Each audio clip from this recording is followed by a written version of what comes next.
I absolutely love the game of baseball. I love lots of sports, but baseball is a romance. It's different. It's got a texture and an aura and a smell and a feel and a time of year. There's just something magical about it. And part of it is the physical perfection of the dimensions of the game, at least the infield, and the variety of the different shapes of stadiums that you get with different outfields, because that part doesn't matter as much. But the thing that I think really makes me love baseball is dads and kids, and specifically my dad and me. He was tireless in teaching me how to play that game and love that game. And I remember the first time he hit me in the face with a baseball. I mean, he wasn't trying to. I just wasn't very good with a glove, but he was starting to show me a little bit of trust and get the ball to me with a little more zip on it. And I just didn't make the play. And I remember his concern for my health, but also his concern that I just might not like baseball anymore. And it's this thing that is one of many things that binds us together.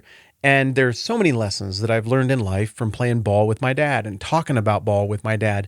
And still, to this day, even as my dad approaches retirement, and I am a dad myself, if he comes over and it's a summer evening, I grab a ball glove and we go and throw the ball around, just back and forth, back and forth, back and forth, and talk about the stuff, the big stuff, the important stuff, the little stuff, the things we've processed together as a father and a son since forever.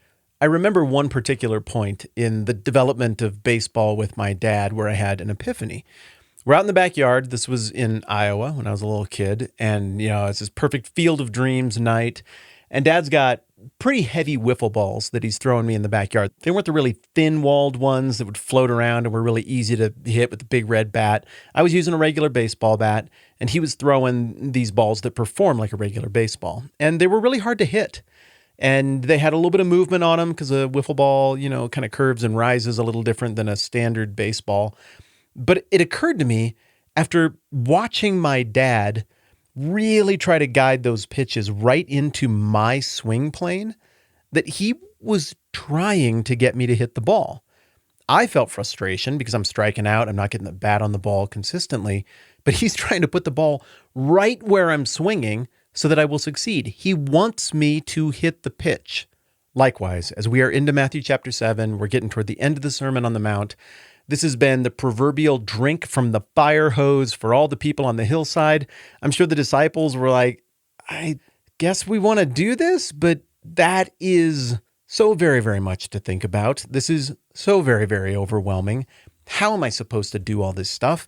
How am I supposed to change at the level of the heart and what I want and what I value and embrace the entirely other set of values and trade in a different set of currency? I mean, it all sounds really good and smart when you're saying it, but I just don't know if I can do all of this. And then we get here just at about what I think might be the breaking point, coming off of what I think is one of the most challenging teachings in the whole Sermon on the Mount, the stuff about dogs and pigs and pearls and what you do with all of that. And it's like right now, okay, you guys have seen the fastball. It's intimidating. It popped the glove. I understand it might feel like this isn't going to work, but this is the point where the coach, the dad, comes over and is like, hey, I want you to hit the pitch. I want you to succeed. I'm going to set you up to succeed. I'm with you, and you got this thing. Here's how it goes in verse 7 as people are no doubt starting to feel like, I just don't know if I can do this. Ask, and it'll be given to you. Seek, and you'll find. Knock, and the door will be opened to you. For everyone who asks receives. He who seeks finds. And to him who knocks, the door will be opened. Which of you, if his son asks for bread, will give him a stone? Or if he asks for a fish, is going to give him a snake? If you then, though you're evil, know how to give good gifts to your children, how much more will your Father in heaven give good gifts to those who ask him? So in everything, do to others what you'd have them do to you, for this sums up the law and the prophets. Ask, seek, knock. More intelligent people than me have debated whether this means a repetition of the same three probing impulses or three layers of depth successively as one asks and then seeks, which is a little more intense, and then knocks, which is like, all right, I'm there and I'm ready. The correct answer to this question and this debate is, I have no idea. And I'm going to leave it to the people who are more intelligent than me to wrestle through that fine little nuance, because I don't think it matters very much. I think the last passage was meant to be pulled apart to the nth detail to try to get down to a very difficult to discern meaning. And now we're getting the straight pitch right down the middle that is meant to be hittable, meant to be understood on its surface very simply. And it goes like this once again. The king who is telling you to do this is on your side. The king who is telling you to do this hard stuff is going to come along a few chapters later in Matthew chapter 10 and be like, hey, you're going to be in difficult positions, talking to difficult people with high stakes. Don't worry about it. God is with you. I am with you. You're going to be able to get through that stuff as you need to. The king who is asking these people to do this, commanding them to do it. At the end of Matthew, the very last stuff that Jesus says, he says, I will be with you always till the end of the age. The guy throwing the pitches wants you to hit them. Whereas the relational imagery throughout most of the Sermon on the Mount so far has been king and subject, all of a sudden it shifts to something much less intimidating, much more intimate.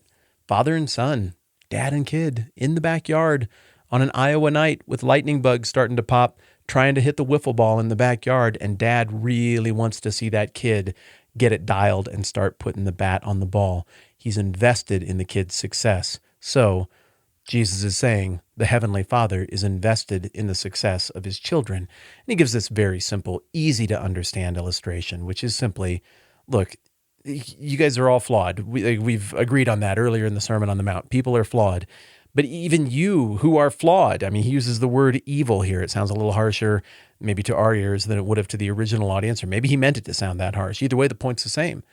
If you who are so flawed would never give a bad gift to your kid, how much more so will your Father in heaven, who is perfect and unbound and right in all of his judgments, give good gifts to you? And this, of course, is a continuation of what happened one page earlier in Matthew chapter 6, where Jesus uses the same reasoning to say, look at all that stuff in the field and the birds, and they get food to eat and clothes, and everything works out great there. How much more valuable are you than they? Your Father has got this. But he really leans into the father-son motif here with this rhetorical point, this rhetorical question, effectively, that can only be answered one way. Yeah, of course, your Heavenly Father, if he was willing to make this kind of effort to send his son to take on human flesh to do this stuff, even though the original audience maybe didn't have that quite dialed yet, if he's willing to bend over backwards like that, he's invested in your success. So if all of this seems intimidating and overwhelming, okay, it's all right to be a little daunted by the size of the thing. I mean, the problem that Jesus arrived to overcome is a really big problem. There's no minimizing it, but what an ally the kingdom citizen has. So this whole Sermon on the Mount thing takes this beautiful, warm turn right before the finish line, which frankly takes a little bit more terrifying, take this seriously, think really hard about what you just heard turn. But in between, there's that last little bit that I just read. You've heard it before. I mean, this is one of the most famous passages in the Bible. This is the golden rule. And I could break down the morality of this ad infinitum, but come on. I mean, you're smart. It's exactly what it says. Do to others what you would have them do to you. This sums up the law and the prophets. It's a very simple, reflexive, moral principle that even a little child can reason through. And I think this is here under the exact same impulses that Jesus changes the imagery up, goes away from king and subject a little bit, and leans harder into the father-son imagery. I think he's extending that thought here by saying, look, if all the morality here is confusing and overwhelming, and you're wondering, like, okay, I kind of get that the heart thing factors in, and the values and the currency, but like, what do I do again? Real easy. Do to others what you would have them do to you. Oh, okay. Now, obviously, that requires nuancing, and if it didn't, then Jesus wouldn't say anything more about ethics or morality or how to treat people in the rest of the gospel, but he does. So this isn't to say that there's nothing more to think about ethically or morally, but this is meant to be the, let me scoot in a little closer. Let me take a little pepper off this ball. Let me put it on an arc that takes it directly through your natural swing path, and let's see you barrel up this ball and really tag this one. You got this thing. I'm invested in your success, daughter. I'm invested in your success, son. Simply put, these back-to-back, very famous, very encouraging passages toward the end of the Sermon on the Mount are meant to reassure the original audience and anybody who's sizing it up now that this is not rigged against you, though it is intimidating. If anything, it is rigged in your favor for the glory of the King who's behind it. Thanks for doing this with me.